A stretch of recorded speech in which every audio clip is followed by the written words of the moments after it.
So my trusty helper Luca didn't remind me to do an earlier video before I put all the insulation in the AGA stove. So I'm just going to try to do a bit of a recap here on putting this baby together. It's pretty simple once you sort of get all the components in place. And what I found out is that I was trying to level the boxes and the heating chamber and get those all in place before the front went on. And once I got the front on, I realized, you know what? The front has to get bolted to all the tubs in the chambers in the back, like the ovens and the heat box there. So there's 4 bolts here. I showed that earlier in the video on the outside of this thing, on the heat chamber. That bolts to the hot box at the back. So you kind of have to make sure that's lined up. Then there's a bolt that goes in here, a bolt that goes in here, a bolt that goes in here, and there's basically 4 bolts that tighten the tub that has a couple of anchors on it. The oven part, it tightens these 2 pieces together. So lining up all that other stuff before was like, well, that was kind of a waste of time.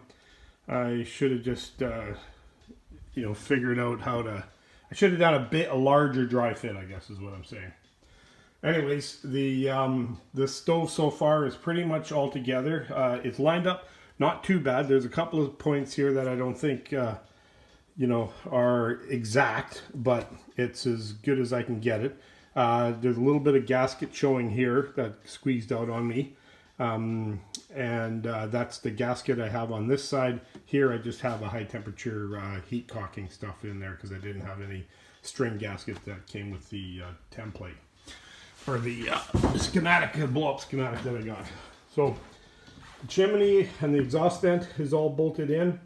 I used a rope gasket in here because somehow the newer gasket, the hard paper gasket that I had in here, ended up getting lost. But the chimney is mounted. It's a very passive chimney. This is the other part of the exhaust system. So you can see that bolt on there and that little bracket. That took me right to the very end to figure out where that stupid bracket went and how it goes on. And it's just got a screw in the back. It's already pre-threaded. This baby sits on top of here, and the little bolt goes on there, and then like that, and then the whole base or the whole top goes on, and then you put your chimney up here and then vent it wherever you think you're gonna have a vent. We may have an issue with venting here. They might want us to put on a whole new chimney up just for this, but I can't argue with the inspector. So we haven't got a dry fire on this yet. All the gas lines and everything's are hooked up. It doesn't seem to be running the pilot light burner. There is a spark. Everything seems to be working. So I'm not sure about what that problem is. This little thermostat here is a glass thermostat. All this comes apart. You can clean this all back up. We cleaned this up, and it's kind of almost looks brand new. It goes into the casting here. Tells you the temperature of the oven at a glance.